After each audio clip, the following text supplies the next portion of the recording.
prinsip logika tuh cuma 3 ditambah kausalitas ya, 4 sama kausalitas tuh kalau mau.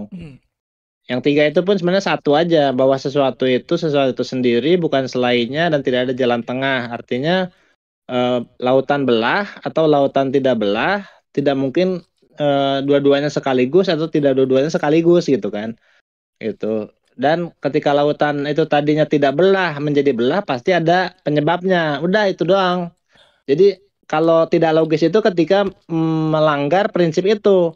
Tapi selain itu, di luar itu bukan disebut tidak logis, tapi belum terbukti, belum terpenuhi gitu. Mudah-mudahan sedikit bisa nyangkut ya. Itu dulu mungkin. Ada yang lain mau yang bertanya? Agak gue nanya lagi nih. Ntar ini aku mencerna dulu ya. Tapi ini berkaitan sama Egak dan Pak Odi tadi ya. Jadi ini Pak Andri ada dari berbagai sumber lah ya. Sumber orang ngomong gitu. Ada public figure di Amerika tuh siapa yang terkenal main film. Yang dia tuh bikin sebuah pernyataan yang menurut saya sih lumayan menarik ya. Tapi membingungkan juga. Dia tuh bilang gini. Seakan-akan itu ya. Atau kita fokuskan di hal skripta gitu ya. Di tulisan, di buku, di kitab. Kan agama nyebutnya kitab. Kalau ahli filsafat mungkin nyebutnya buku atau ya ilmu yang dibukukan lah ditulis gitu. Nah, bagi orang yang religius, agamawan gitu ya, believers lah pokoknya penganut iman, mengatakan bahwa yang namanya holy book itu, kitab itu, isinya tetap nggak akan berubah karena dia punya sisi sakral. Nah, ahli filsafat, ilmuwan, orang-orang eksak, dia bilang gitu bahwa ya buku filsafat, buku sains itu nggak salah, tapi isinya berkembang. Jadi benar secara temporal. Benar kayak tadi Pak Odi bilang, misalnya ya zaman dulu belum masuk akal, tapi sekarang mungkin terpenuhi nih masuk akalnya. Misalnya kayak contoh bulan lah. Zaman dulu siapa sih yang bilang manusia bisa ke bulan? Tapi itu pertanyaan yang benar di masa itu. Di masa hari ini ya salah, karena sekarang ternyata manusia bisa ke bulan.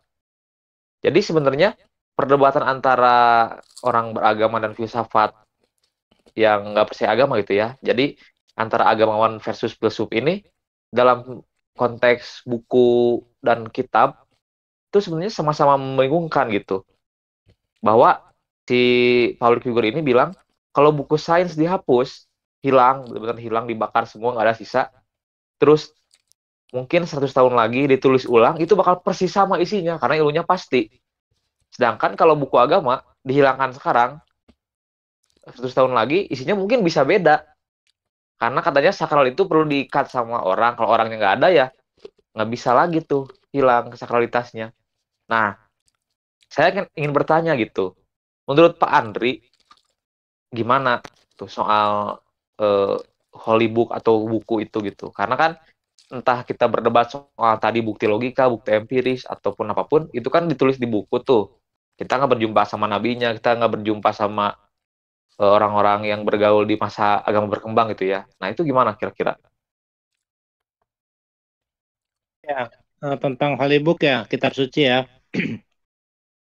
Jadi ini memang isu sensitif karena banyak orang-orang tidak melihat langsung kepada permasalahannya pada intinya, tapi kepada ego apa namanya keyakinan yang apa namanya ketika digugat itu seolah-olah meruntuhkan dirinya gitu karena dia sudah mengidentikan dirinya dengan keyakinannya gitu kan. Padahal pendapat itu kan bukan diriku, keyakinanku bukan diriku, aku adalah pemilik semua itu yang lebih apa yang lebih mendasar dari semua pikiran, perasaan gitu kan. Jadi mau semua itu diganti, aku tetaplah aku gitu. Jadi sebenarnya mau pikiran kita salah tinggal diganti, keyakinan kita salah tinggal diganti gitu kan. Akunya kan tetap aman gitu sebenarnya. Nah, tentang holy book memang ada kalau di Islam ya terutama itu apa namanya semacam ajaran atau doktrin yang mainstream umum bahwa yang namanya Quran itu terjaga, bahkan di dalam Quran sendiri ditulis kami yang menjaganya gitu. Tapi kan di sisi lain juga kayak semua juga meyakini bahwa ada nasih mansuh gitu ya. Ada ayat yang pernah hilang kemudian diganti dengan yang lebih baik gitu kan. Gitu. Itu satu. Kedua tentang isu tahrif. Ini sensitif juga di kalangan umat Islam karena bisa ya kita harus frankly speaking aja gitu kan. Apakah mungkin yang namanya kitab itu bisa terjaga terus kemarin tentang namanya ini tentang ejaan ya, tentang apa namanya huruf-huruf Diva Usman kalau nggak salah itu ya. Versi-versi yang lain itu dibakar, kemudian tinggal sisa yang versi penguasa agar menyatukan umat. Tapi kan yang namanya pembakaran itu kan nggak akademis ya istilahnya, harusnya jadi kekayaan dia nanti penelusur. Masalah itu sebetulnya karena dijadikan sebagai bagian dari keimanan, maka jadi berat di situ ketika kita mencoba menggugatnya secara akademis gitu kan. Karena karena dianggap sebagai bagian dari pokok-pokok keimanan gitu. Lain halnya kalau kita menganggap itu hanyalah catatan gitu kan. Sementara Quran yang asli itu kalam Tuhan itu kan seperti realitas sama seperti alam gitu. Cuman dia berbentuk kalam gitu kan. Mau sampai saat sekarang nanti 100 tahun lagi juga akan ditemukan lagi oleh orang yang mana yang punya kapasitas untuk mengaksesnya, hasilnya akan sama lagi gitu sebetulnya gitu. Jadi bagi saya sih mau holy text itu tidak se-holy itu bagi aku nggak masalah gitu. Tapi mungkin kebanyakan orang beragama tidak mampu berpikir seperti itu karena dia jadi pegangan untuk kalau kita nggak ada buku panduan, terus kita berpegang kemana gitu. Jadi kita cari pegangan gitu kan, cari sandaran gitu. Ya, mungkin bukan jawaban orang-orang pada umumnya, tapi saya seperti itu gitu. Kak Flamboyan. Gael ya? Nah itu saya juga sebenarnya sependapat ya. Sebenarnya kan kalau kita mengambil posisi di agama gitu ya, sebagai orang beragama ya sudah tinggal diimani saja gitu kan. Tapi kan fakta realitas di lapangan bahwa ya orang yang katanya agamawan sendiri ya ada yang bisa ngomong sama semut, ada yang bisa ngomong sama cacing. Bersandarkan pada holy book tadi. Sama di agama yang lain pun gitu. Apalagi kalau kita bicara misalnya agama daerah gitu ya. Sunawiwitan itu kan bisa ngomong sama daun, bahkan daun disembah, diminum. Sebenarnya kan jadi ambiguitas ya. Apakah memang kalau kita rujukannya buku itu, kitab itu apakah ya mati gitu langsung mutlak, maksudnya mutlak absolut. Oh ini berarti begini. Ternyata si manusia itu macam-macam juga ujungnya. Di sananya sih. Tapi kalau kita mengambil posisi sebagai orang religius ya harusnya percaya-percaya aja. Ya ini masalah bagi yang masalahin aja sih. Kalau orang yang nggak masalahin ya harusnya nggak masalah. Nggak semuanya, tapi menarik ini. Ya gue tanggap. Oh iya, silakan. Tanggepin tadi Gael ya. Okay. Tadi kan dia bilang kalau misalnya buku sains itu kalau dihapus nanti mungkin 1000 tahun lagi dibuka isinya ditulis lagi hasilnya sama gitu kan. Nah sementara kalau misalnya kitab suci dihapus 1000 tahun lagi mungkin ditulis ulang mungkin beda gitu. Ya itu sih gue sependapat gitu. Karena apa? Karena kan kalau sains itu kan bicara tentang alam gitu kan. Alamnya ya itu juga gitu kan. Jadi mau ditulis kapanpun hukum alamnya ya akan sama gitu. Nah tapi kalau kitab suci terutama yang agama samawi gitu ya udah pasti beda. Kenapa? Kalau dilihat kan kitab suci isinya apa? Isinya cerita-cerita manusia gitu kan, cerita tentang Abraham, tentang Daud, tentang siapa, tentang Yesus segala macam. Di Islam pun juga sama juga, lanjutan dari itu juga, terus kisah tentang Muhammad gitu kan. Jadi kalau hapuskan kemudian tulis lagi tokoh-tokohnya kan udah pasti berbeda gitu kan.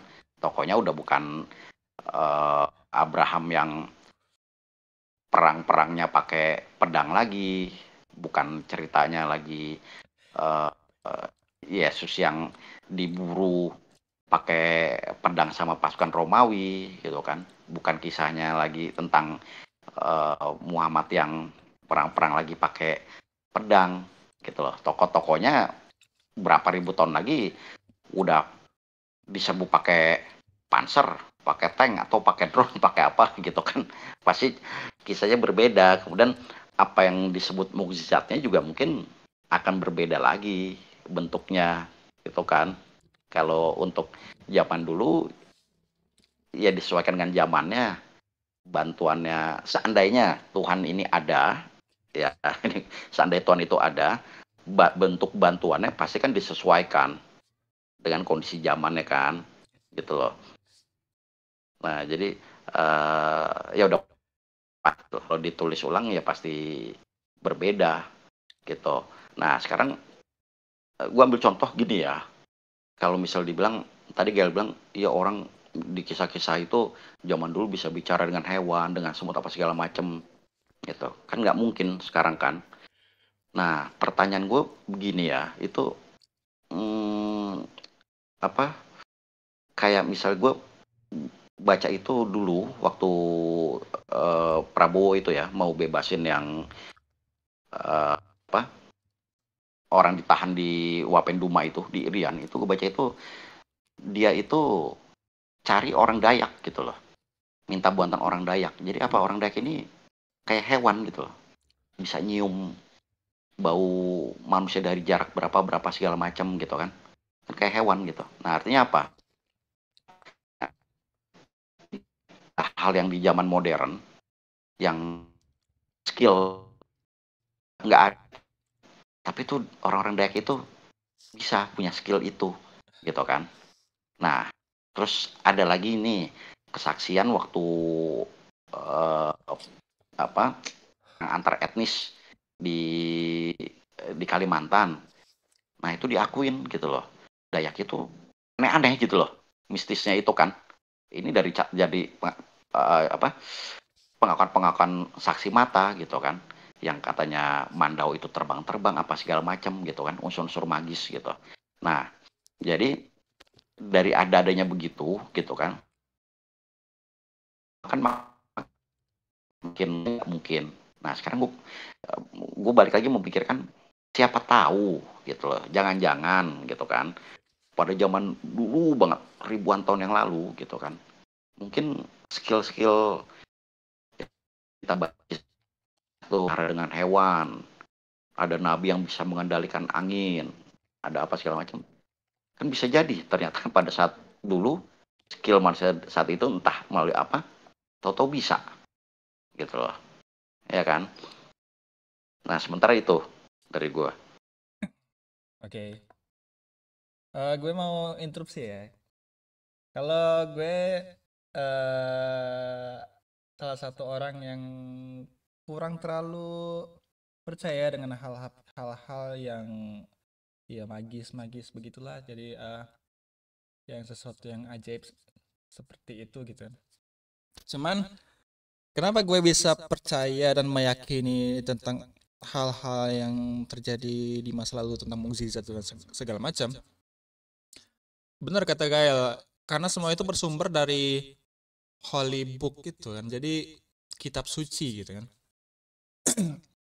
Jadi pertanyaannya kenapa orang-orang zaman dulu bisa percaya gitu, percaya apa yang tertulis di dalam buku itu gitu kan. Dan bisa percaya dengan mukjizat, cerita-cerita mukjizat gitu. Ya, kalau menurut teori gue karena orang-orang zaman dulu itu ya benar-benar melihat itu, benar-benar melihat mukjizat gitu kan. Terus tuh dan yang melakukan itu adalah mengklaim bahwa mukjizat itu dari Tuhan gitu kan. Terus tuh dicatat dalam buku suci, jadilah dogma dan doktrin ke anak-anak cucunya gitu. Nah, berarti yang jadi permasalahan adalah kita harus membuktikan bahwa buku itu buku yang benar, buku yang bukan hanya sekedar dongeng semata, apa buatan manusia, sesuatu yang ajaib tanpa ada bukti gitu kan. Berarti permasalahannya hanya ada di buku. Jadi jawaban untuk orang-orang yang skeptis, yang tidak mempercayai cerita-cerita mukjizat, keajaiban dan segala macam yang bisa ngomong dengan semut semacam gitu. Gue rasa mereka harus meneliti sumber utamanya itu, berarti buku ini benar gak gitu, apa valid gak dia buku yang benar-benar bisa dibuktikan secara ilmiah nggak gitu kan misalnya. Nah, dan kembali masalah tentang ilmu-ilmu gaib, kenapa gue gak percaya, karena ya itu kan gak ada validasinya gitu. Jadi maksud tuh validasi itu seperti misalnya ada orang ngaku indigo misalnya, wah di situ di sudut itu ada setan misalnya, di sudut itu ada apa misalnya kuntilanak gitu kan yang tahu-tahu cuma yang indigo itu aja. Yang lain kan cuman oh iya gitu kan. Nah terus tuh tentang kayak ini misalnya santet atau apa kan ada juga yang misalnya kayak orang-orang rahasia di balik itu gitu. Itulah jadi membuat ya ilmu-ilmu yang magic terus tuh gaib itu tidak sah ataupun tidak bisa terbukti validasinya bahwa mereka itu benar-benar ajaib atau benar-benar magic itu gak tervalidasi sama sekali gitu. Jadi ya gak bisa gue rasa kayaknya kesimpulannya gak bisa disamakan semua hal-hal yang ajaib itu sesuai dengan logika. Kayaknya tetap bisa gue katakan hal-hal yang yang ajaib dan di luar nalar itu tetap tidak bisa dikatakan sebagai sebuah logika kecuali mereka bisa membuktikan itu secara ilmiah. Dan masalah mukjizat itu kan kenapa gue bisa mengatakan itu sesuai dengan logika dan ilmiah, karena ada penelitiannya. Kayak misalnya itu yang tadi misalnya membelah lautan itu kan ada juga ya penelitiannya kan gue baca di artikel atau berita kalau nggak salah itu. Jadi itu mukjizat itu bisa dikupas secara ilmiah dan memberikan memberikan approve gitu, memberikan persetujuan bahwa itu tuh nyata gitu, mukjizat itu nyata gitu yang terjadi itu. Jadi ya mungkin gitu aja mungkin. Jadi intinya kalau gue tetap memisahkan antara yang benar-benar bisa dicerna dengan logika kayak misalnya mukjizat, dan gue bisa memisahkan antara yang lainnya kayak misalnya hal-hal gaib. Kayaknya Mujair sudah membuka mic-nya kayaknya sambil ngerokok, gaya-gaya sambil itu apa itu rambutnya gak ada. Mujair gimana? Sampai gak itu disebut mukjizat itu kan karena justru karena tidak bisa dijelaskan secara logika, secara sains gitu loh. Makanya disebut mukjizat gitu. Kalau bisa dijelaskan secara umum ya udah bukan mukjizat lagi gitu kan. Nah, kenapa disebutnya nabi-nabi itu mereka orang terpilih, orang spesial, karena mereka mempunyai itulah yang tidak umum gitu kan. Kalau mereka melakukan hal-hal yang umum ya udah nggak disebut mukjizat lagi kan gitu. Gitu loh. Nah, ini sama aja. Ya, lanjut. Ya, sama kayak misalnya Nabi Musa, kalau dicetaknya tangannya keluarin bisa bercahaya sampai silau gitu, mau gimana coba jelasinnya? Sampai sekarang nggak ada penjelasan ilmiahnya, gitu kan?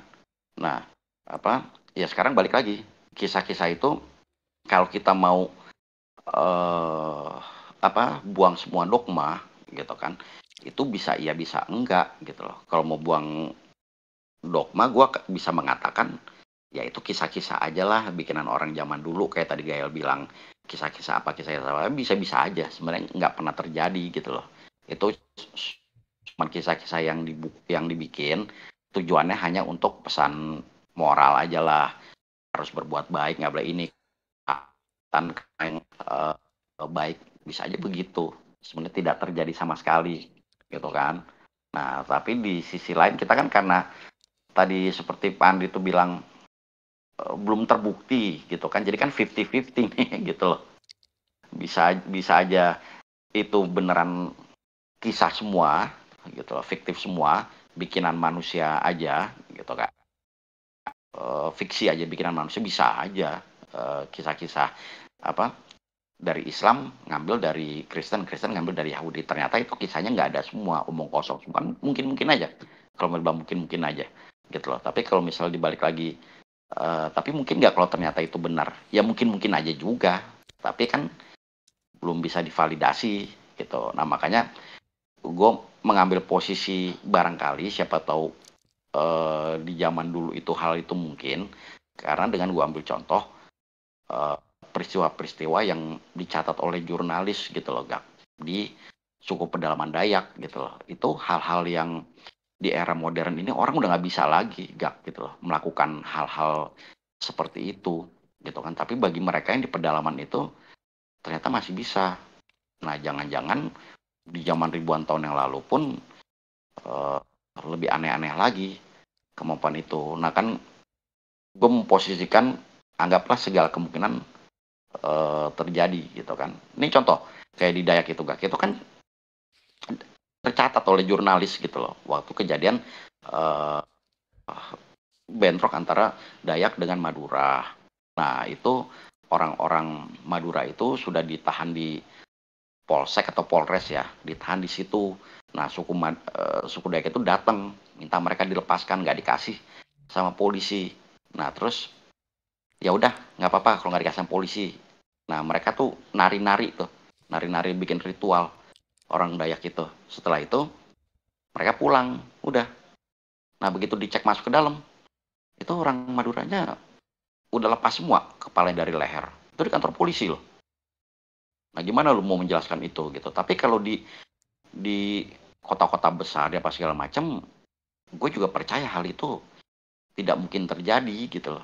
Nah tapi faktanya di pedalaman sana itu terjadi gitu, yang kita belum bisa menjelaskan secara sains gitu kan. Nah sementara itu untuk menjawab ini sebenarnya jadi dua poin ya. Yang pertama tentang masalah apa yang kata lu tiba-tiba mereka tertebas semua gitu kan. Gue mengutip dari sebuah quotes di dalam film Sherlock Holmes. Katanya begini, jadi kalau kita menyimpulkan sesuatu itu, menyimpulkan sesuatu yang di luar nalar bagi kita itu kan, ya kita jangan menyimpulkan sesuatu itu sebelum kita melihat faktanya. Jika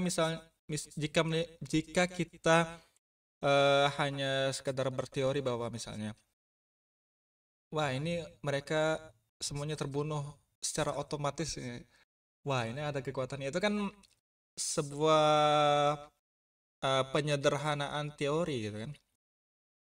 Jadi ya bisa aja misalnya ada orang di belakang ngendap-ngendap gitu kan, sesuatu yang ya mungkin karena nggak ada yang menjelaskan itu secara detail, mungkin jadi kita memberikan jawaban yang ya udah simpel-simpel aja gitu kan.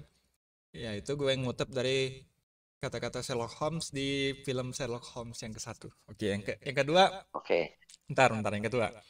Yang kedua tentang mukjizat. Gue pernah buat artikel di Kaskus yang tentang ilmu tauhid.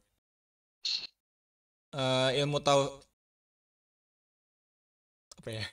Menjelaskan Tuhan secara logika tuh.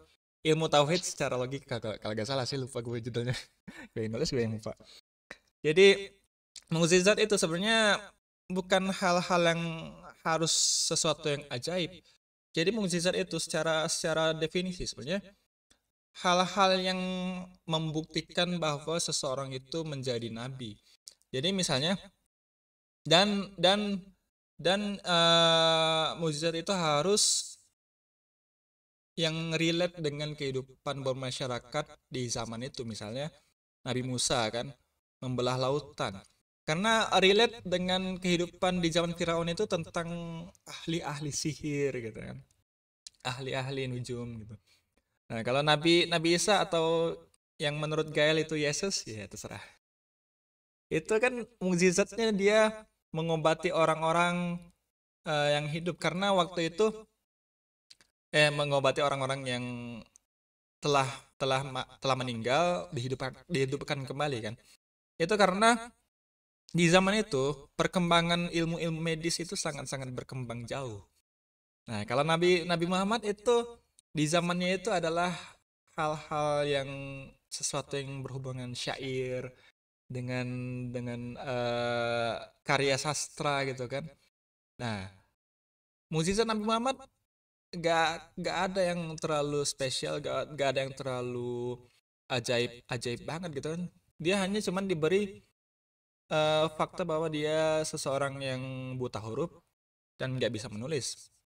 Terus tuh dia diberi kemampuan, diberi kitab Al-Quran gitu kan, yang jika dilihat oleh seorang ahli sastra di zaman Nabi Muhammad, itu mereka sampai terkagum-kagum gitu, berdecak kagum, kok bisa seorang manusia membuat sastra seperti ini gitu. Itu kan walaupun bukan sebuah keajaiban, tapi itu adalah sesuatu yang membuktikan bahwa dia tuh nggak mungkin itu dibuat oleh Nabi Muhammad gitu.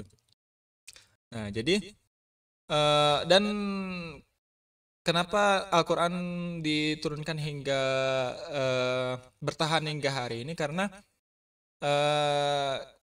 kan kalau sekarang Al-Quran itu katanya banyak fakta-fakta ilmiah gitu kan, fakta-fakta sains gitu.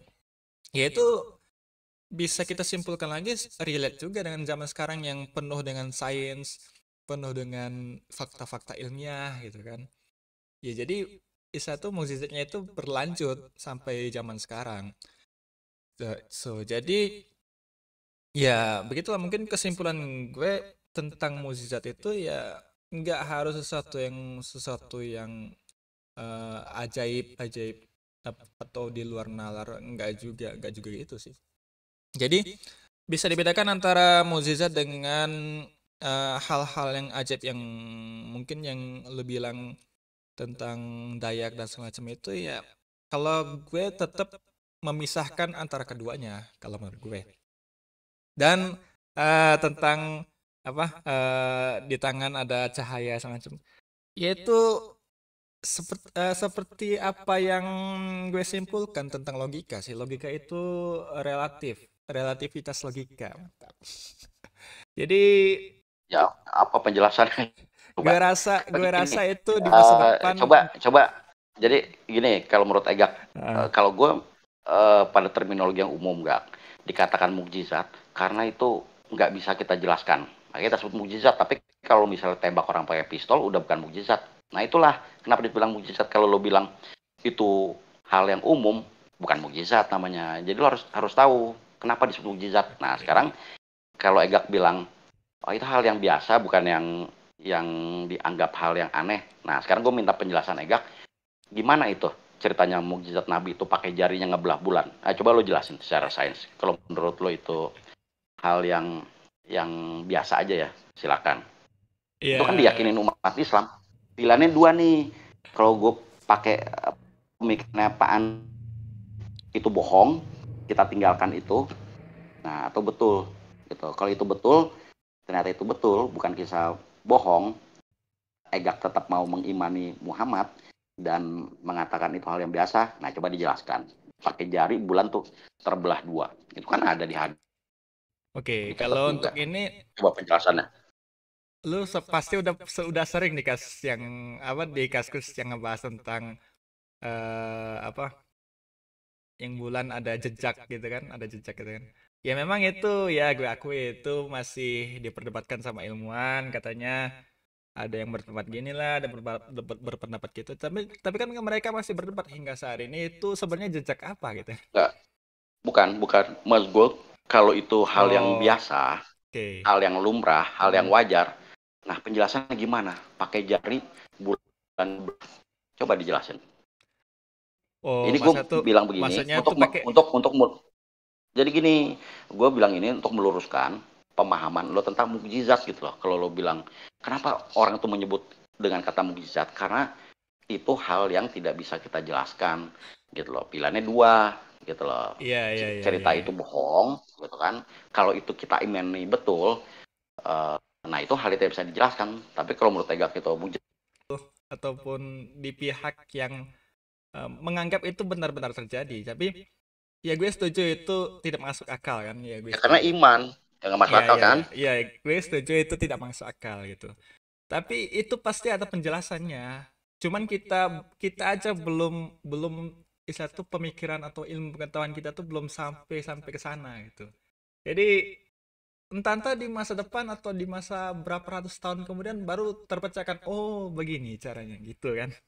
Jadi gue tetap pada poin bahwa mukjizat itu benar-benar terjadi, dan ada juga kan catatan sejarah dari raja India kalau nggak salah ya, raja India yang melihat itu kan ya, walaupun secara secara sains ataupun penelitian sekarang ya memang belum bisa kita menjelaskan gimana ya, tapi bisa-bisa aja sih. Kayak misalnya gue contohkan gini, kebayang nggak sebuah biji dari buah kita taruh di tanah gitu kan, terus tuh tiba-tiba kok dia jadi pohon gitu, itu kan ya kita menganggapnya itu bukan sebuah keajaiban karena kita udah terbiasa melihatnya gitu. Cuman kalau kita teliti, itu sebuah keajaiban loh, benda mati biji gitu kan, yang tidak berbentuk,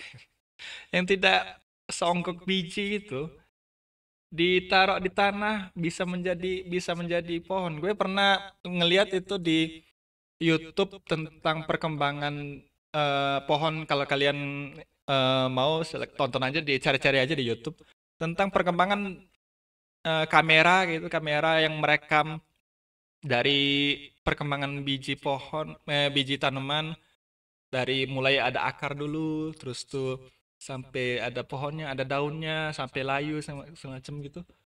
Itu sebuah keajaiban loh, kok bisa gitu kan. Jadi sebenarnya kalau menurut gue di alam semesta ini semuanya sebenarnya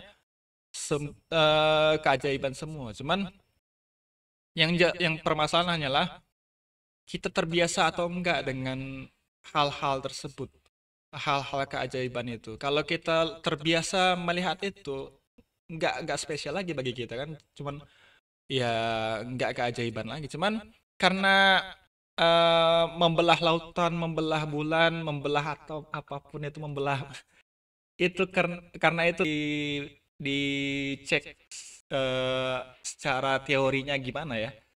Cuman gue yakin itu ada sih teorinya. Teori tentang gimana caranya itu apa. Ya, ini Oke Kak, lah. gue potong biar nggak kepanjangan. Makin ngawur sih Egak. Termin mukjizat aja gitu loh. Kita kan harus berbicara dengan bahasa yang sama gitu loh, terminologi yang sama. Nah sekarang ngawur lagi masalah keajaiban. Jadi Egak mesti ajaib yang kita tidak bisa menjelaskan dan itu unnatural. Kan ini beda gitu. Jadi jangan dicampur-campur, ini terminologinya berantakan gitu.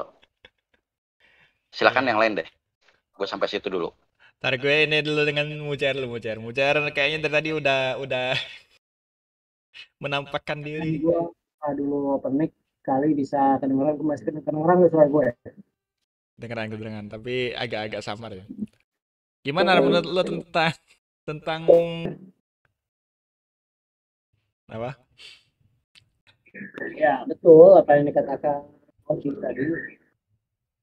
Kalau terkait mukjizat sama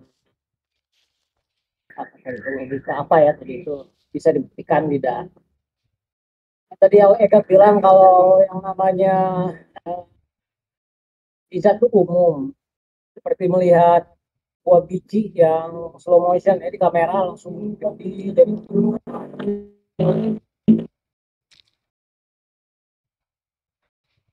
Pengumumannya itu seperti apa? Apakah nanti yang membelah laut itu seperti Nabi Musa akan benar-benar terjadi secara umum atau gimana? Nggak Itu gitu aja ada juga. itu. Maksud gue tuh ya apa mukjizat gitu tuh bisa dijelasin maksud tuh cara-cara apa secara teori, secara ya gue setuju itu sebuah keajaiban, gue setuju. Tapi ya Ya, keajaiban terus tuh biasanya apa tuh? terus tuh kesimpulannya adalah semua di alam semesta ini adalah keajaiban menurut gue gitu kan. Cuman yang jadi permasalahan adalah hanyalah kita ini terbiasa atau enggak aja dengan sesuatu tersebut. Nah, tentang mukjizat ini kayak misalnya Odi bilang katanya mukjizat apa terminologinya harus disetarakan gitu kan. Nah, gue mengutip tentang penelitian mukjizat Nabi Musa itu kan. Itu pastinya di zaman dulu sebelum ada penelitian itu pasti semua orang akan menganggap bahwa itu terminologi logikanya harus gak sesuai, harus disesuaikan gitu kan. Cuman kan setelah ada penelitian itu, oh berarti itu tuh bisa dijelaskan gitu Mas Azu. Ya memang itu keajaiban karena keajaibannya gue sebut keajaiban karena gak mungkin di suatu tempat terjadi yang namanya gempa bumi ditambah juga dengan eh apa lautnya lagi surut ditambah lagi ada angin gede gitu kan nggak mungkin kalau masa itu sebuah keajaiban gitu kan. Nah cuman secara teorinya itu bisa dijelaskan gitu ya begitulah mungkin dan tentang Silakan dijelaskan. Pertanyaan gue, di era sekarang yang kata lo udah bisa menjelaskan, sekarang manusia siapa yang bisa nggak tanpa teknologi apapun, hanya pegang tongkat bisa belah laut? ya Ini kita ambil asumsi kisah itu kita anggap betul ya. Manusia siapa yang tanpa menghidupkan orang yang udah mati gitu loh, gitu ya. Nah sekarang teknologi mana yang bisa melakukan itu? Jadi gue tetap berpegang disebut mukjizat itu karena memang masih untold story gitu loh, masih hal yang belum bisa dijelaskan dan itu sifatnya dengan hukum alam itu ya masih unnatural lah gitu loh. Kalau misalnya bisa dijelaskan ya bukan mukjizat gitu loh, kalau bisa dilakukan gitu loh. ya gue Jadi setuju masalah yang tadi kalau bisa dibilang bisa dijelasin, tapi teknologi mana yang bisa lakukan itu? Orang dengan tangan kosong megang tongkat doang bisa lakukan itu. Tapi kalau 1000 tahun lagi lo bilang ada nih tongkat nih, wah pakai litium, pakai ini, pakai apa segala macam bisa melakukan itu, oh silakan gitu kan dengan bantuan teknologi. gue Tapi Musa itu teknologi apa? Gue perjelas dulu. Mas itu bukan berarti Nabi Musa memiliki tongkat kayak Doraemon gitu, enggak, bukan gitu juga. Maksud gue tuh mukjizat itu tetap sebuah keajaiban gitu. Misalnya dia kronologinya gini misalnya. Nabi Musa mukul tongkat terus gitu kan. Tiba-tiba ada gempa bumi gitu. Tiba-tiba ada apa airnya surut, terus tuh ada angin. Jadi seolah-olah lautan itu terbelah gitu kan. Cuman bukan Nabi Musa yang membuat itu, maksudnya bukan dengan teknologi tinggi, bukan. Tapi ya tetap itu atas izin Allah gitu, izin Tuhan. Cuman yang gue maksud itu bisa dijelaskannya tuh maksud itu. Oh itu tuh karena ada angin. Oh itu tuh karena ada karena lautnya surut gitu. Dan itu juga karena ada gempa bumi. Nah, maksud gue yang bisa dijelaskan tuh itunya maksud gue tuh. Jadi ya sama aja Gak. Jadi sama aja kayak misalnya Yesus bisa ngidupin orang mati. Kalau lo minta penjelasan, oh karena otaknya ya. Penjelasan itu. Tapi masalahnya dengan tanpa teknologi gimana? Orang melakukan itu gitu loh, mujizat itu. Jadi bukan penjelasan orang udah mati hidup lagi kenapa? Oh jantungnya karena jantungnya berdetak lagi. Oh karena otaknya bekerja lagi. Ya betul. Tapi dia mujizat itu. Nah gimana orang tanpa teknologi lakukan itu? Itu loh gitu. Ini jadi mesti dan itu bukan karena izin Tuhan Iya, kalau karena izin Tuhan semua tahu, Gak. Itu nggak usah lo kasih tahu, semua orang juga tahu. Ya. Nabi-nabi itu melakukan itu bukan dia, karena izin Tuhan gitu loh. Jadi gue Semua simpulkan udah tahu. itu sebuah kebetulan kalau menurut gue itu. Jadi ya kata apa lagi yang pantas kalau nggak disebut izin Tuhan, apa maksudnya tuh karena kuasa Tuhan. Ya mungkin dalam hal dalam pengetahuan ilmiah mungkin bisa kita sebut sebuah kebetulan mungkin ya. Kebetulan itu mungkin kayak misalnya Donald Trump itu kan ditembak tiba-tiba kena kupingnya aja kan kebetulan kan. Cuman kalau kita ngambil dalam pandangan agama kan, wah itu izin Tuhan tuh, itu kuasa Tuhan tuh kan gitu. Jadi gue simpulkannya gitu aja. Itu ya memang benar keajaiban dan bukan karena teknologi dari Nabi Isa, bukan. Tapi karena sebuah kebetulan aja. Kebetulan dia ngusap si orang meninggal itu, kebetulan dia tuh itu tuh cuman koma aja gitu kan, terus tuh hidup lagi kan, ya kebetulan. Ya, begitulah. Maksudnya Jadi Muhammad tuh kebetulan lagi ngangkat jari, bulan kebelah gitu, Ya. kebetulan. Ya kalau kita ngambil dari sisi ilmiahnya begitulah. Kebetulan. Gimana Mujair? aku masuk. Mujair? Gimana ya ngejelasinnya? Sesuatu yang kewahyuan, mukjizat bisa dijelaskan nggak nanti di masa depan? Laut terbelah tuh, laut merah, itu penelitinya diketawain gitu, nggak masuk akal. Ya, karena karena itu kan dari mite ya, bukan dari mite, dari dongeng. Orang saya sebenarnya dari mite. Oke. Bisa sampai teknologi ke sana nggak? Bisa menghidupkan orang mati. Kayaknya nggak bisa pakai aspek metafisika yang kayak ini ya, nggak bisa ya. Ya mungkin pakai sains. Kan udah ada tuh sekarang tuh proyek immortal, proyek memperpanjang usia lah tuh apa tuh gua nggak tahu. Ya mungkin dengan seperti itu. By the way, Mujair bisa gantiin gue jadi moderator kah? Ya, lu masih jadi moderator. Ya itu Bisa semacam zat bisa terjadi di masa depan, bisa. Ya, tapi gue interupsi dulu. Bisa gak gantiin gue sebagai moderator di sini? Gue kayaknya terlalu berdebat kayak. Oh, itu banyak ngomong juga ya. Oke, tadi sampai mana tadi ya? Ini yang belum berpendapat kayaknya Pak Andri, silakan. Silakan dari Kang Andri dulu, ya dulu. Mungkin aku masuk dikit ya. Jadi kalau tadi dari segi filsafat Islam nih, tadi Bung Odi pernah menyinggung tentang Neoplatonis dicampurkan dengan Islam itu.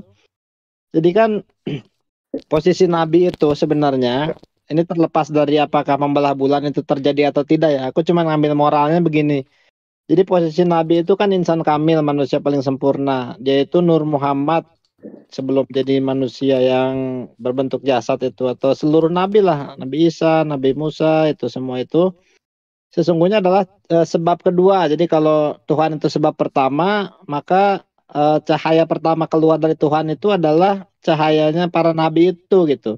Jadi dia itu paling mirip dengan Tuhan, makanya dia itu paling bisa merekayasa alam gitu. Nah, di posisi makom seperti itu sebenarnya kapanpun Nabi itu mau mengeluarkan mukjizat itu akan terjadi gitu. Cuman masalahnya dia tidak sembarangan. Dia harus disertai dengan satu hikmah, membelah bulan, membelah lautan itu ketika terdesak saja atau ketika diizinkan oleh Tuhan gitu. Sebenarnya itu kayak orang sakti lah gitu, orang khalifah gitu kan, wakil Tuhan gitu kan. Wakil Tuhan itu kan berarti punya banyak sifat-sifat Tuhan pada dirinya gitu. Nah, moralnya adalah kalau di zaman ini ada yang bisa seperti, artinya dia membelah bulan itu memang atas kehendak si Nabi itu gitu. Saya justru bertentangan dengan Egak tadi ketika itu kebetulan ya. kalau kebetulan itu bukan jadi mujizat, itu jadinya seperti alam yang ajaib aja gitu, yang berulang-ulang jadi tidak ajaib lagi gitu kan. Ini ajaib tapi hanya dan disertai dengan kehendak si subjeknya itu gitu kan. Dan salah satu tujuannya adalah untuk menunjukkan bahwa saya ini adalah manusia yang terpilih gitu kan.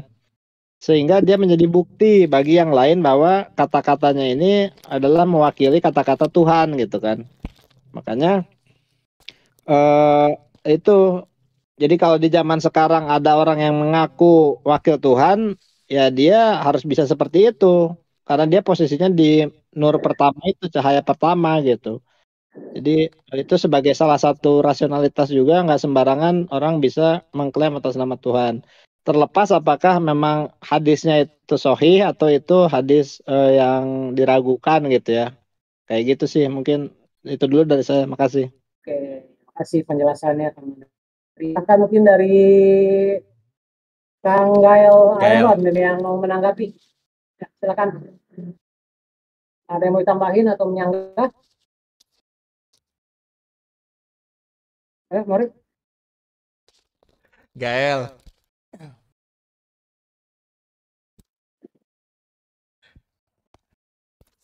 Mana ini suaranya? Suaranya kenapa? Dari yang lain dulu, siapa mungkin? Maria atau Gan, Gondrong, Havana mungkin? Oh, oke. Sampai mana tadi? Gue abis ngambil minum soalnya tadi.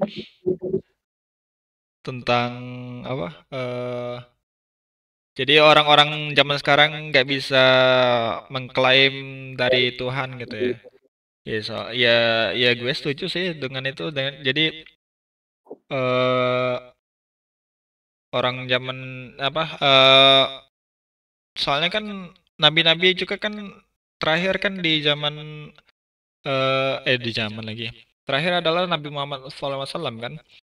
Jadi gak ada di Holy Book itu kan. Jadi dari buku suci alias kitab-kitab suci kayak Al-Quran dan kitab-kitab lainnya. Dan kebetulan kitab-kitab suci kitab suci yang terakhir itu kan Al-Quran kan. Jadi di dalam Al-Quran kan gak ada lagi nabi-nabi yang lainnya. Jadi ya memang kalau misalnya orang-orang suci orang-orang yang menganggap mereka memiliki kekuatan ajaib dan menganggap itu adalah mukjizat, yaitu memang bukan mukjizat. Dan makanya gue membagi antara hal-hal yang gue akui sebagai sesuatu yang keajaiban dan bisa dijelaskan secara ilmiah, yaitu mukjizat, dan juga hal-hal keajaiban yang tidak bisa dijelaskan secara ilmiah menurut gue, kayak hal-hal gaib, misalnya santet dan segala macam, atau dukun semacam gitu. Dan nabi-nabi yang mengaku nabi di zaman sekarang ini, karena mereka menganggap hal-hal itu adalah sesuatu keajaiban, ya gue menganggapnya itu bukan mukjizat, karena ya gak bisa dibuktikan secara ilmiah dan tidak ada bukti dan tidak mungkin bisa dibuktikan, maksudnya gitu. Ya Gini, nyambung tadi ya. Egak ngawur-ngawur nih. Ya, ini meluruskan Pak Odi, berusaha Pak meluruskan Andri ya. ngomong apa, Egak nangkep apa, kagak nyambung. Egak mulai mabok. Ya lanjut Iya. Gael. Iya, jadi ini kan pertanyaannya dari Holy Book tadi ya, nyambung. Sebenarnya gitu ya. Posisi saya, disclaimer dulu ya, posisi saya itu adalah posisi orang religius gitu ya, yang mengimani saja dulu gitu. Bukti itu urusan lain lah, karena kan kita posisinya sebagai orang religius. Nah, menanggapi yang tadi ya, saya sepakat sama argumennya Pak Odi, bahwa kalau misalnya Holy Book dihapus dan ditulis ulang, itu kemungkinan berubah, karena ya emang ada sisi historis yang berubah. Peristiwa berubah, peradaban berubah, orangnya berubah, tokohnya berubah gitu. Ya sepakat itu. Beda waktu 10 tahun aja kan ya berubah semuanya. Tapi saya juga sepakat sama Egag bahwa hal yang magis itu mungkin belum ada penjelasannya. Bisa aja dia jadi jelas di kemudian hari. Kayak tadi contoh si buku sains, bahwa kalau buku itu dihapus, dicetak ulang lagi oleh orang lain yang nggak kenal siapa, itu bisa persis sama karena penjelasannya sama. Nah, sebenarnya kalau saya mengambil garis besar dari tanggapan-tanggapan tadi ya, kalau kita misalnya berkaca ke validasi ilmiah itu susah karena agama itu kan validasinya ya agak susah ya, rumit gitu. Jangankan agama ya yang ribuan tahun lalu dibuatnya, kasus Vina Cirebon aja yang 10 tahun, belum 10 tahun itu ya. Bukan maksudnya untuk mendevaluasi sakralitas sebuah peristiwa agama ya, bukan. Tapi yang gua mau ajukan adalah begini, bahwa ya mungkin itu ya, agama itu juga temporal kebenarannya. Bahwa secara harfiah dan pragmatis, itu di masa depan mungkin bisa terjadi. Contoh tadi misalnya, banyak orang yang mendebatkan bahwa ya ada loh peristiwa mukjizat membelah laut gitu. Nabi membelah laut. Sekarang pun peristiwa itu secara harfiah ada. Contoh di Belanda, dibuat loh laut itu dibelah pakai jembatan gitu. Jadi orang bisa lewat dari A ke B, melewati laut gitu. Jembatan dibelah lautnya emang literally dibelah. Apalagi misalnya, jangankan lautan, membelah daratan aja ada. Terusan Panama misalnya, terus membelah daratan yang mungkin orang-orang sebelum zaman terjadi itu nganggap ini wah nggak mungkin gitu. Sekarang tuh keajaiban juga itu. Nah, misalnya apalagi ada suatu kaum yang tercela. Nah, dia tuh dihukum, dibalikan lah tanahnya, gunungnya dibalikan. Bahwa sekarang pun likuifaksi itu ada gitu. Yang nama istilahnya aja likuifaksi. Jadi poin saya adalah, apakah menurut saudara-saudara sekalian gitu ya, bahwa agama juga temporal gitu, terkait dengan peristiwa waktu yang sangat-sangat erat kaitannya sama manusia. Mungkin di zaman nanti ya ada penjelasannya, tapi bukan berarti sakralitas yang sebelumnya itu hilang, nggak juga gitu, nggak kebetulan. Nah, gimana? Nah, kira-kira secara pemikiran deh. Karena balik lagi, kalau secara holy book, kita ini berdebat soal ini tuh kan sumbernya holy book lagi kan ujungnya. Nah, di sana gitu. Temporalitas ini menurut gue sih masih menjadi pertanyaan gitu. Meskipun gue posisinya adalah seorang yang religius. Nah, gimana tuh? Oke, ini gue jawab ya, Gael ya. Gitu. Tadi Gael bilang belah lautan di Belanda udah bisa, malah orang belah jalan. Nah, permasalahannya Gael, yang disebut mukjizat tadi merujuk juga dengan Pak Andri bilang adalah peristiwa ya, bukan hari gitu loh. Dalsa gue bukan nature gitu. Nah, kalau Gael bilang ngebelah lautan tuh di Belanda dibangun jalan, itu pakai apa? Pakai tongkat, pakai teknologi, pakai bulldozer, pakai semen apa segala macam kan. Masalah di situ Gael gitu loh, dan Egak, bukan masalah lautan yang bisa dibelah atau tidak gitu loh. Lautan dibelah ya bisa aja, lu pakai teknologi, pakai engineering bisa, tapi itu masuk dalam natural gitu loh, masuk dalam nature gitu. Nah, kenapa kita katakan mukjizat, hal yang ajaib gitu? Karena itu dilakukan bukan dengan teknologi gitu loh. Jadi di situ ini poinnya mesti pahamin dulu gitu loh. Bukan peristiwa, atau kita anggap gini ya. Satu, kita anggap kisah-kisah ini benar terjadi. Jadi ini ada dua pilihan sebenarnya. Kisah ini fiktif, hanya kisah moral, atau kisah ini betul terjadi. Nah, kita anggap sekarang posisi betul terjadi. Bukan masalah itu bisa dilakukan atau enggak gitu loh. Tapi bisa nggak dilakukannya itu sama seperti dulu itu tanpa teknologi? Kan di situ masalahnya. Kita anggap sekarang kisah bulan dibelah pakai jari terjadi. Nah, dibelah dua pakai atom, pakai apa segala macam, apa pakai nuklir, pakai apa mungkin bisa. Tapi kan bukan itu soalnya. Soalnya pada saat dulu Nabi itu ngebelah emang pakai teknologi, kan hanya pakai jari dalam kisah itu. Nah, bisa nggak dipisahkan airnya? Bisa, dibikin bendungan kayak di Belanda. Tapi Belanda pakai tongkat diketok, pakai teknologi, kan itu soalnya Gael. Gitu loh. Ini jadi mesti dipisahkan dulu gitu loh, apa yang disebut mukjizat dengan bukan gitu ya. Peristiwa yang umum atau yang tidak umum gitu loh. Nah, itu gue luruskan dulu deh sampai situ. Oke, berarti memang yang menjadi poin kuncinya mungkin udah dapat saya ya. Bisa saja hal-hal di masa lalu terjadi, tapi mungkin dengan teknologi. Nah, pertanyaannya masa depan, kalau alat yang seperti tongkat atau jari atau apapun itu, nah itu kan di situ.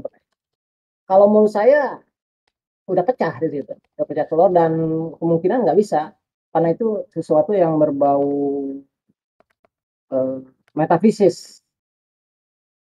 Nggak tahu masa depan nanti nyampe nggak ke hal yang jadi udah kalau menurut saya udah dapat penjelasannya ya. Itu sesuatu yang bisa dijelasin dengan akal dan logik. Dan itu bahkan kalau mungkin benar kata Kang Andri, kita ambil hikmahnya aja.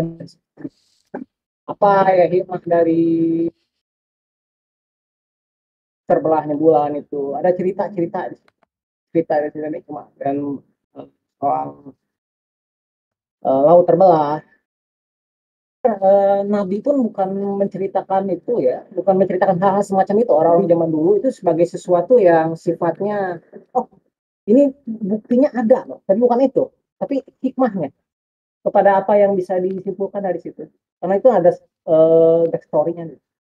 Ya, itu dari sebagai moderator saya menyimpulkan itu di situ aja. Mungkin ada yang mau nambahin atau bagaimana?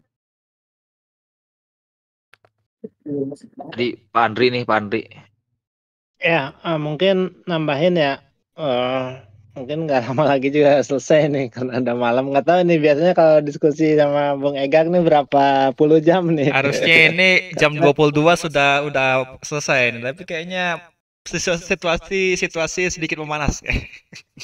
Sedikit memanas guys. Oke.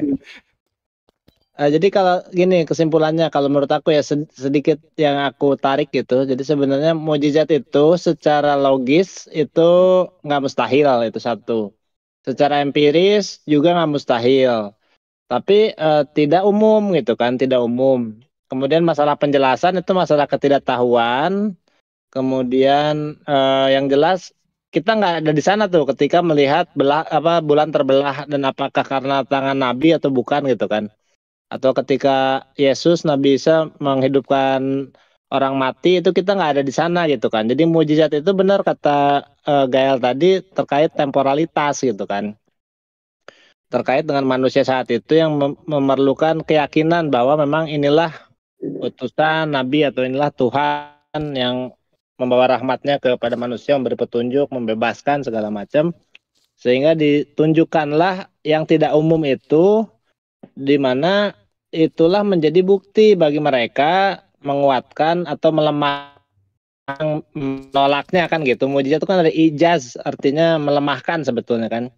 Jadi untuk menggugurkan penolakan-penolakan itu sebetulnya. Sehingga hati dan pikirannya tunduk pada hujah gitu kan, pada argumentasi ilahiyah, intinya kan gitu. Tapi masalahnya kan kita sekarang nggak menyaksikan itu hanya jadi cerita buat kita. Jadi mau itu benar, mau itu salah, nggak terlalu ngaruh sih. Yang sekarang ini kan justru yang ditunggu-tunggu itu insan pilihan yang ditunggu-tunggu, sang Mesias itu, mesianisme ya. Apakah nanti Yesus balik lagi? Benar kan nih Yesus begitu kan? Dia bisa nggak ngidupin orang mati lagi gitu kan? Yang kita saksikan langsung gitu kan? Atau Imam Mahdi bisa apa gitu? Kalau artinya layak nggak sih kita dipimpin sama orang ini gitu kan? Artinya orang ini bakal betul-betul ya kita jangan sampai dibodohi oleh oknum-oknum atas nama jubah-jubah agama gitu kan, seperti ya banyaklah kasus gitu. Nah, intinya kayak gitu. Nah, tentang muslim pelik dalam arti bahwa ada kalau dalam filsafat itu berusaha apologetiknya gitu. Karena alam materi ini bersumber dari non materi dan non materi itu lebih kuat, maka ketika para nabi itu makomnya di alam non materi yang spiritual, dia akan bisa menjadi sebab dari akibatnya kan. Ketika sudah menjadi sebab, maka dia lebih kuat dari materi, maka dia bisa mempengaruhi, mengendalikan, termasuk Nabi Ibrahim nggak terbakar karena dia lebih panas dari api gitu. Api itu justru di bawah telapak kakinya gitu kan, dan lain sebagainya. Artinya itu pembenaran-pembenaran yang sifatnya deduktif, yang sifatnya rasional bukan empiris kan gitu.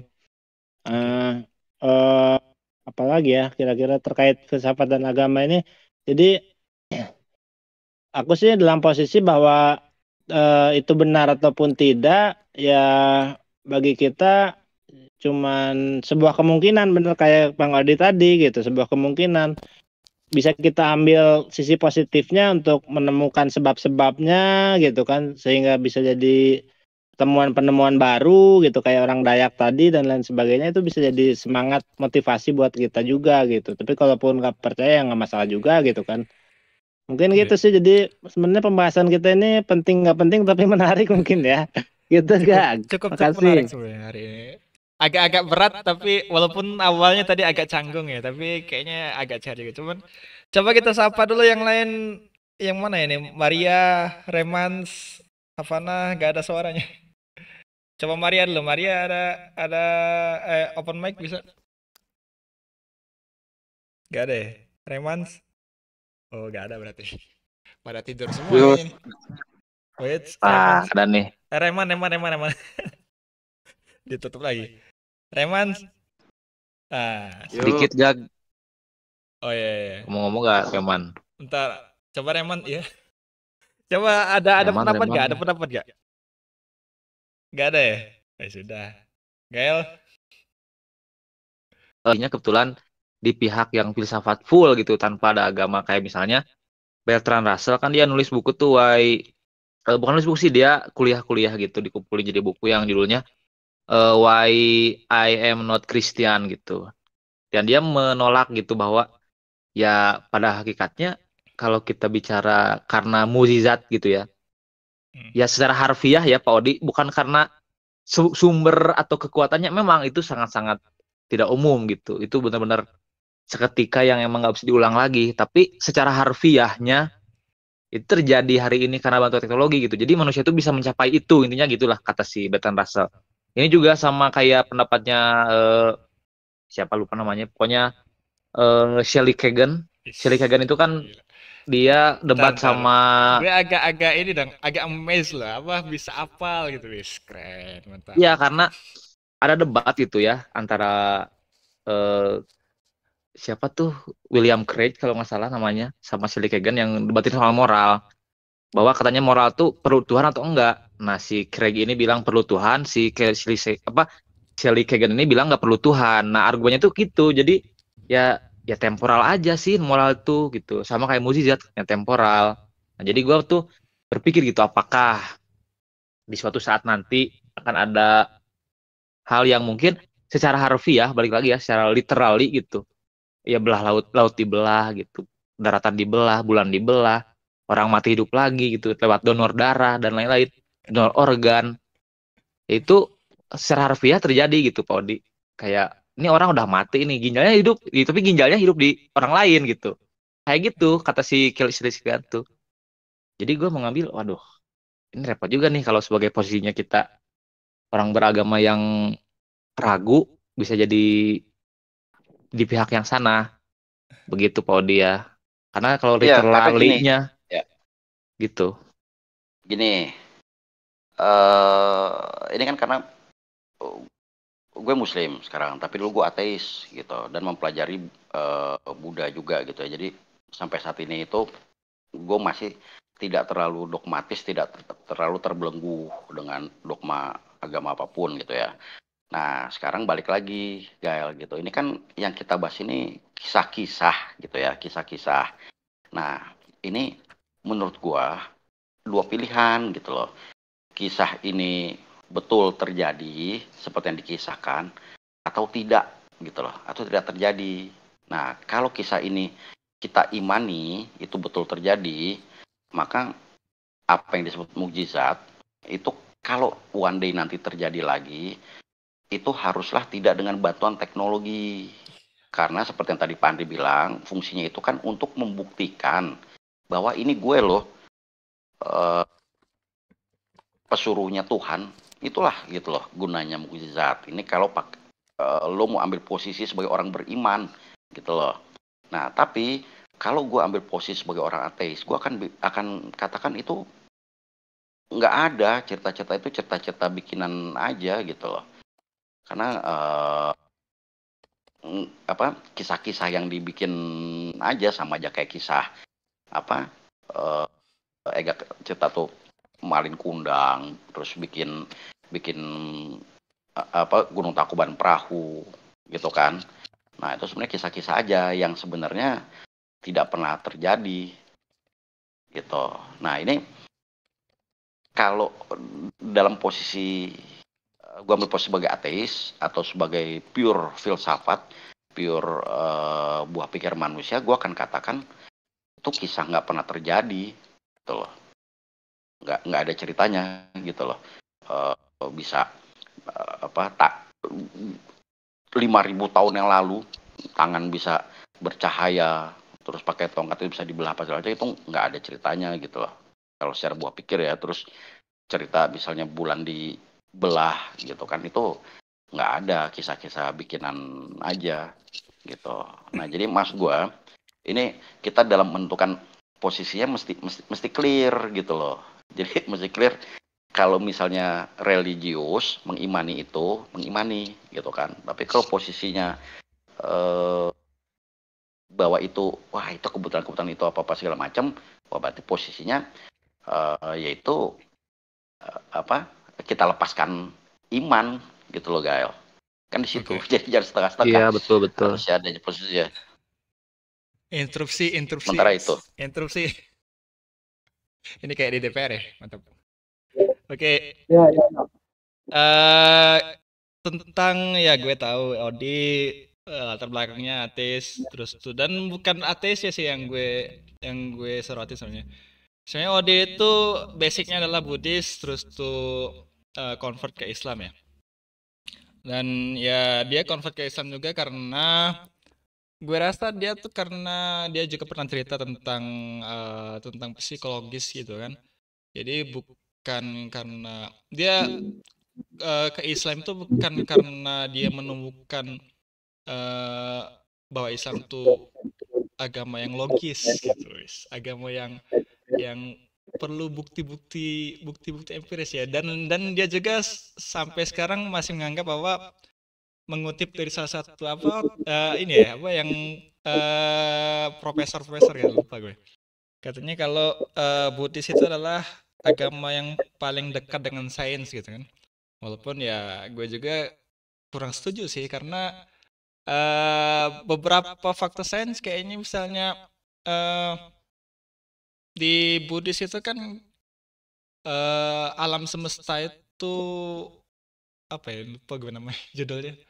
Jadi intinya gak ada prima causa kan, kalau di Buddhis itu kan gak ada yang namanya sistem, gak ada yang namanya satu kekuatan besar yang menjadi sumber ataupun sebab dari segala sebab itu kan gak ada kan. Itu ini sudah katakan menurut gue gak sesuai dengan sains juga.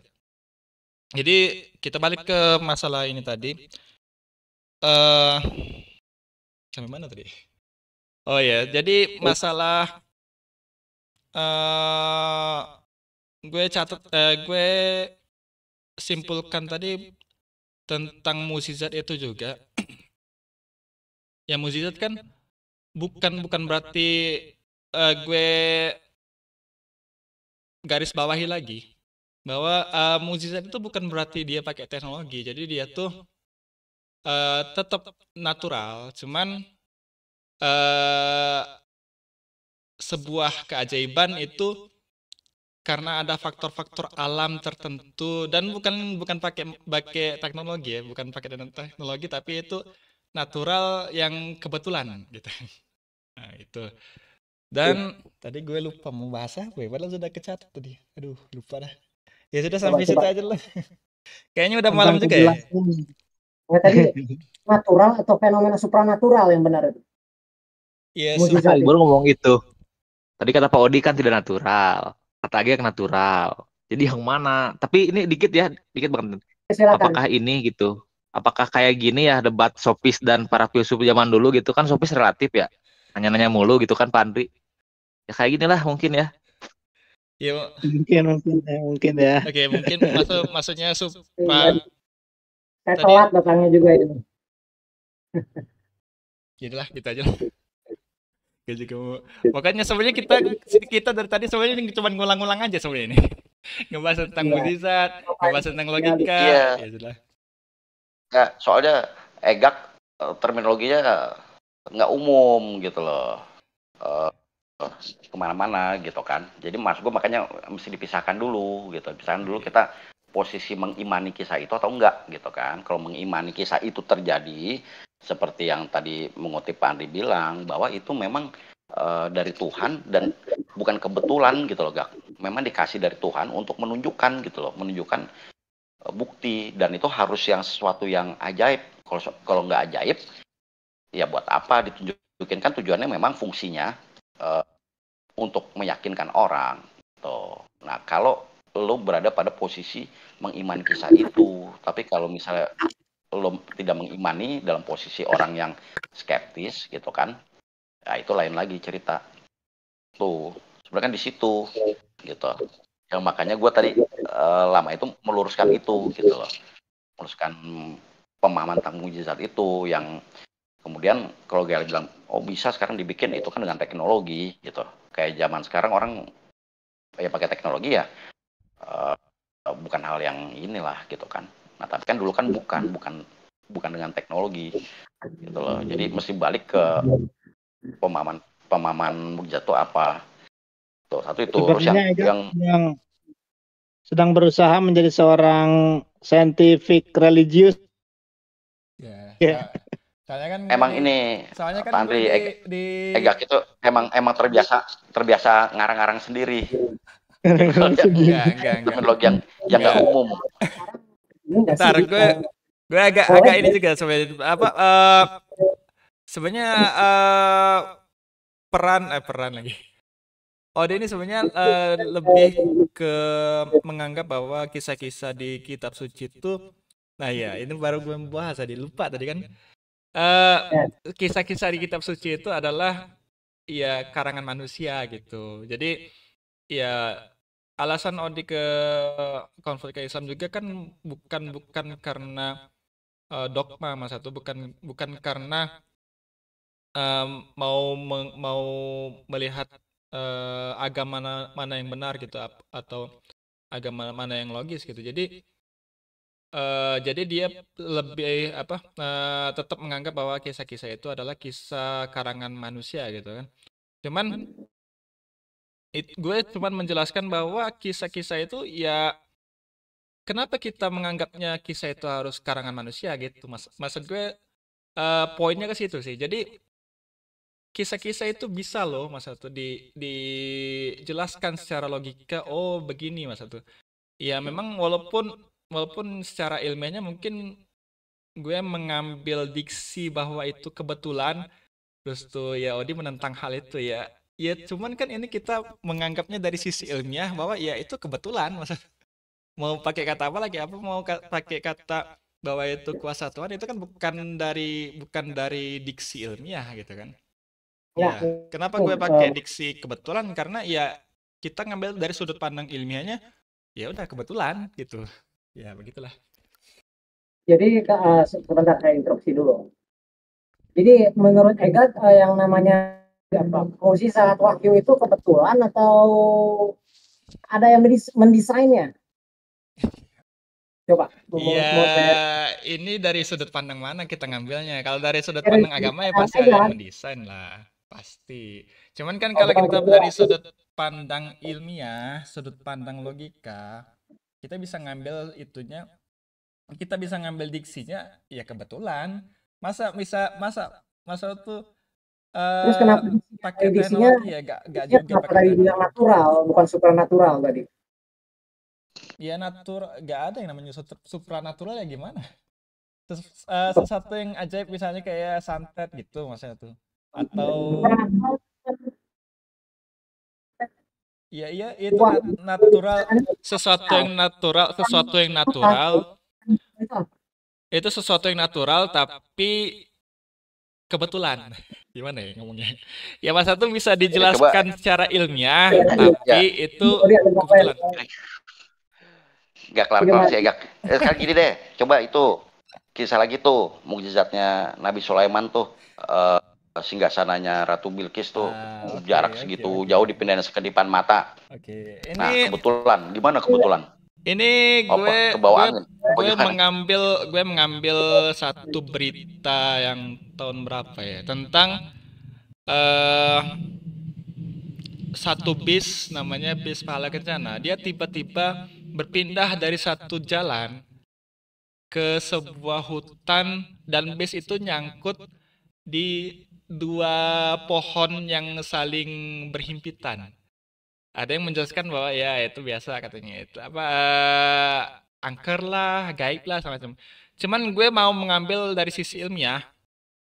Itu kan ada namanya teori eh relativitas waktu, oke lah, itu mungkin nggak terlalu ini ya. Tentang kayak misalnya kasus-kasus benda itu masuk ke dimensi lain gitu, tiba-tiba muncul di dimensi lainnya. Ya walaupun sekarang belum bisa kita jelaskan secara detail gimana. Kasus-kasus seperti itu kan banyak di apa gue ngelihat di kayak dulu ada cara on the spot itu kan tujuh kejadian-kejadian Iya. ajaib gitu yang tiba-tiba menghilang terus tuh tiba-tiba muncul di sini. Ya berarti memang dimensi itu ada gitu dan ada juga penjelasannya secara ilmiah juga ada juga kan. Teori-teori yang menjelaskan itu walaupun belum bisa Itu dibuat alatnya. multiverse berarti ya. Rujukannya on the Ya spot coba, anjir. Coba Itu berarti sekarang multiverse. penjelasannya menurut Egak apa itu? Tadi kejadian bis itu bisa pindah sama kisah singgasana Ratu Bilqis itu bisa pindah. Ya Cepat itu penjelasannya apa sekarang? kalau gue ngambilnya itu masuk ke lubang hitam ker itu. Terus Wah, tuh kemana sih ini makin ngawur-ngawur sih Egak. ada Oh, itu. kok Kemana gitu? Coba Sekarang ceritakan gini, anime, Gak. Pak Audi. Iya, ini gini ya. Kalau ngomong sekarang Enggak, gue ngeliat gue baca aja beritanya tentang apa yang organisasi CERN yang ada di Swiss itu kan yang menciptakan alat yang namanya kalau nggak salah apa ya lupa pokoknya sampai dikasusin ke pengadilan sana katanya karena ditakutkan alat itu akan menyedot alam semesta ini ke lubang waktu gitu maksudnya. Cuman gugatannya ditolak gitu karena nggak ada bukti sama sekali. Jadi alatnya sampai sekarang masih ini ada. Ini tentang apa? Jadi Ini tentang apa? intinya ya sebenarnya Ratu Bilqis dan semacam itu yang sekejap mata bisa apa memindahkan barang gitu kan, memindahkan istana gitu. Itu ada juga teorinya penjelasannya itu teorinya apa coba? Teorinya apa coba? Masuk ke dimensi lain intinya. Teleport. Ya apa? Dengan cara apa? Sekarang pertanyaan gue dengan cara apa? Kalau menurut Egak itu natural dengan cara apa gitu Egak? Sekarang gini, kalau balik ya. Oke. Isekai lagi. Apa? Jadi ini kan masalahnya yang gue jelaskan itu kan ini sesuatu yang tidak bisa dijelaskan. Zat itu unnatural gitu loh, tidak alami gitu loh Gak.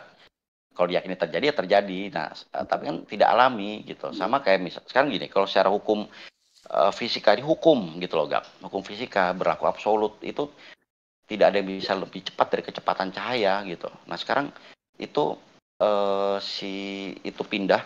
Kalau kisah ini benar, kita anggap kisah ini benar ya. Singgasana Ratu Bilqis pindah hanya dengan sekedipan mata, kan melanggar hukum alam. Ya, kita nggak pakai kecepatan cahaya kalau menurut gue. Karena memang dengan kecepatan cahaya itu nggak logis ya, nggak logis karena pastinya tubuh akan hancur jika melewati kecepatan cahaya kan. Ya berarti solusi paling mudah adalah dia masuk ke dimensi lain gitu. Jadi teleport intinya. Ini makin kemana-mana sih agak. Ini menjelaskan tentang Ya, ini walaupun menjelaskan bentar interupsi dulu. Walaupun gue belum bisa membuktikan hal itu, cuman teori-teorinya kan banyak kan. Terus tuh bukti-bukti apa kasus-kasus yang telah terjadi itu kan banyak juga. Gue contohnya kan kayak bis tadi kan secara penjelasan mungkin nggak masuk akal. Cuman kalau kita mengambil penjelasannya tentang penjelasannya dengan ini, ya masuk akal aja. Karena teorinya juga ada dan Ini buktinya ada. teori yang Walaupun mana? Teori yang mana gak coba? Disampaikan teori yang ya gue mana? gak bisa ada yang bisa mengutip ngertiin ya. Ejak tidak ini? Harus Yang bisa mencari dulu berarti kan. Link-linknya Emang agak gak ada gitu. ada. Tentang lubang hitam. Iya, lubang hitam itu apa sih, Gak? Ini soal lubang gini hitam. deh. Gak biasain kalau ngomong itu pakai dasar gitu loh, Gak gitu ya. Jadi gak kemana-mana. Lo kalau ngomong lubang hitam itu tuh apa? Itu black hole. Black hole itu apa? Bintang yang mati, masa usianya, energinya habis, itu runtuh jadi black hole. Nah, terus hubungannya apa gitu sama bis itu pindah, sama kursi pindah dengan black hole itu supernova? Kan nggak ada hubungannya, Gak. Iya, berhubungan loh. Sih. Satu dia masuk ke situ. Jadi nih, ya kemana gitu? Ini Iya. kemana-mana gitu. Ya intinya Mungkin memang black hole itu di mana? lubang cacing kali maksudnya. cacing. Iya, tapi Wormhole. Misalnya kayak di science gitulah. fiction itu science fiction. Iya, jadi maksudnya Siapa tuh? spekulasinya ini gitu loh, Gak, yang berbasis data. Makanya kenapa gue tetap berpegang kisah itu, kalau misalnya lo mau percaya terjadi, itu adalah adi alami gitu loh, di luar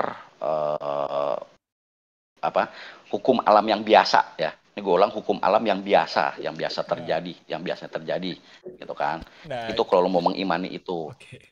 Tapi kalau lo bilang itu hukum alam yang biasa. Kalau gue cuman hanya kita aja belum bisa menjelaskannya. Kalau gue selalu berpendapat kayak gitu. Bukan. Iya, penjelasan bisa dijelaskan, tapi kan masalah bukan itu, bukan bisa jalan atau enggak. Bisa nggak itu dilakukan tanpa teknologi gitu loh. Iya. Maka itu mujizat. Kan poinnya di situ, gitu loh. Kan tadi gue udah jelasin, kayak Gael bilang laut dibelah sekarang pun bisa. Tapi kenapa dibilang mujizat itu? Kenapa gue bilang adi alami, di luar natur? Karena itu dilakukan tanpa teknologi. Anggaplah kisah membelah bulan itu betul. Bisa gitu loh. Misal mau diledakin pakai nuklir apa saja bisa. Tapi masalahnya bukan bisa terjadi atau enggak, bisa dijelaskan atau enggak. Tapi bisa nggak itu terjadi tanpa teknologi gitu loh. Nah sekarang juga sama. Lo mau bilang misalnya teleportasi. Anggaplah 1000 tahun lagi ditemukan gitu loh suatu alat yang gimana lah ya, orang bisa teleportasi. Ini kejadian tuh bisa pindah tempat cepat, betul, tapi masalahnya bukan itu yang disebut mujizat. Masalahnya dia melakukan itu tanpa teknologi, kan di situ gitu. Jadi makanya balik lagi, Gak, ini dua pilihan. Kalau lo meyakini itu terjadi, nah kisah-kisah mukjizat itu adalah hal yang adi alami, hal yang di luar kebiasaan dari alam ya. Tapi kalau misalnya itu hal-hal yang umum, hal yang alami segala macam, berarti posisi lo itu, itu berarti kisah-kisah bikinan aja sebenarnya. Okay. Ini bentar, gue interupsi dulu. Ini gue baru dapet dari situs CERN-nya sendiri ya, CERN.co. Gue terjemahannya aja ya. LHC tidak akan menghasilkan lubang hitam dalam pengertian kosmologi, namun beberapa teori menyatakan bahwa pembentukan lubang hitam kuantum kecil mungkin saja terjadi. Pengamatan terhadap peristiwa semacam ini akan sangat menarik dan kaitannya dengan pemahaman kita tentang alam semesta, dan akan sangat aman. Informasi lebih lanjut di sini dan lain-lain. Jadi intinya lubang hitam kecil yang lubang hitam kuantum kecil gitu ya bisa dihasilkan kalau sekarang kan ada alatnya gitu kan.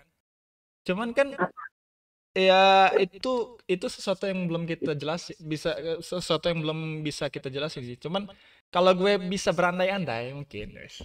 Jadi berandai-andai bahwa lubang hitam itu tiba-tiba random gitu. Random ada di suatu tempat.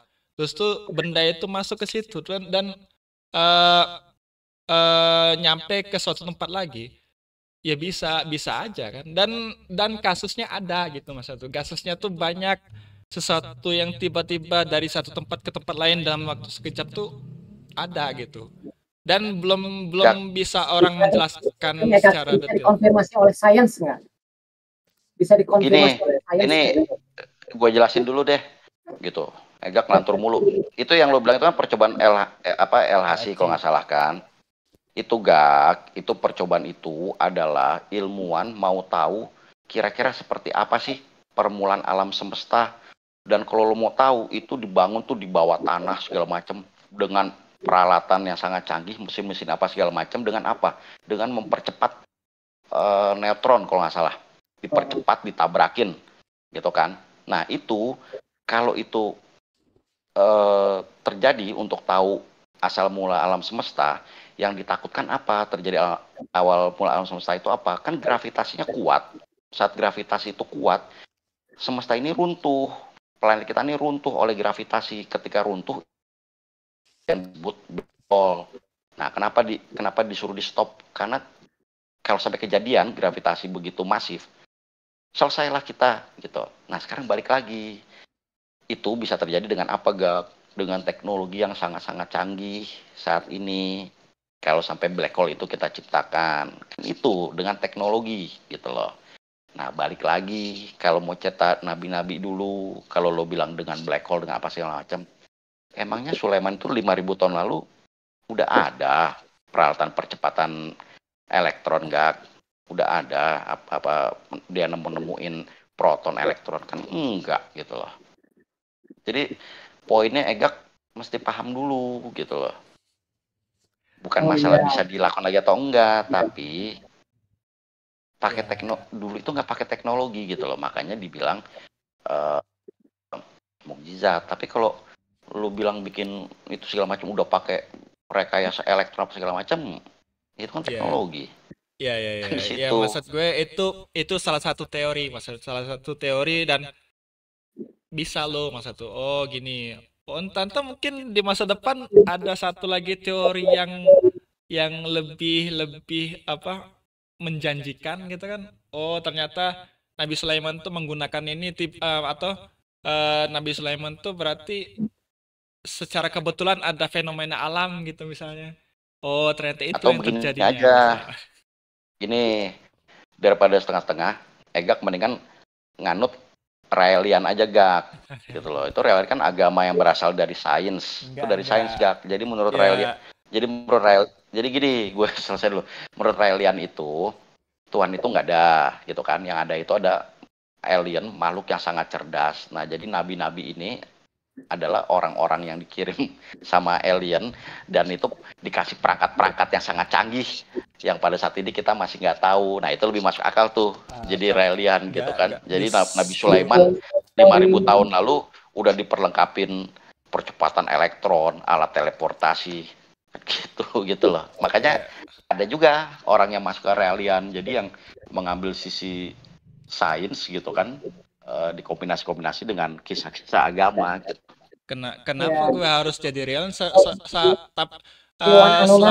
Selama Islam, menurut gue Islam lebih logis lah. Dan ada yang namanya prima kausalitas, sebab akibat gitu kan. Menurut gue lebih logis kan. Jadi intinya ya kenapa tidak gitu kan? Ya udah di Islam aja. Ya begitulah, mungkin udahlah jam 23 sudah. Ada yang mau ditambahin lagi? Silakan. Ya cukup mungkin ya, udah jam 11 ya. Mudah-mudahan nanti kita bisa sambung kapan-kapan dengan tema yang lain dan Egak mungkin jadi narasumber dan Bung Odi. Thanks Pak Andre sudah menyempatkan diri. Ya sama-sama, terima kasih. Tapi saya lupa mesin penumbuk proton itu di Swedia atau di Prancis ya? Apa? Mesin penumbuk proton itu LHC itu di Swedia atau di Prancis? Prancis perbatasan Swiss ya kalau nggak salah. Yang di nemuin neutrino ya, sama partikel Tuhan kalau nggak salah. Iya, memang itu kan tujuannya kan untuk memahami gimana asal mula alam semesta terbentuk, kan tujuannya itu gitu kan. Tapi memang dilarang karena itu yang ditakutkan kan, asal mula alam semesta terbentuk itu kan gravitasinya kan masif gitu loh. Nah itu runtuh gitu loh. Kalau itu betul bisa terjadi, ya runtuhlah kita oleh gravitasi. Nah terciptalah black hole, ya selesai kita masuk black hole semua, gitu kan.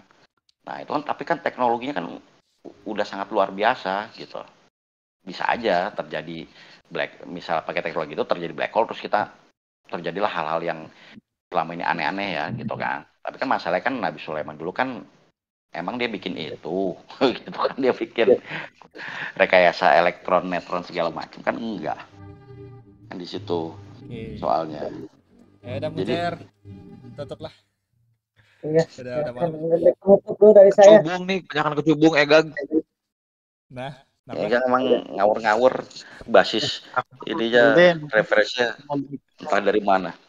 Berikutnya bisa bahas realisme ya, realisme apa itu? Relian dari Ega. Pak. Relian. Mending Ega ke sana gitu. Saya juga otaknya ada ngeblank, misalnya agak telat. Ini kan nyampur-nyampur si Egap nih, kadang-kadang mikirnya kayak Quranis, tapi kadang-kadang dia juga Ahlussunnah gitu kan. Udah jam 12 lagi, jam 11. Udah jam 10:30 ya, ditutup aja.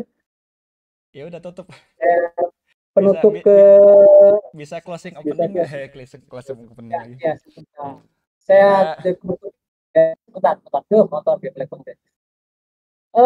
Fisika, sains dan agama ya.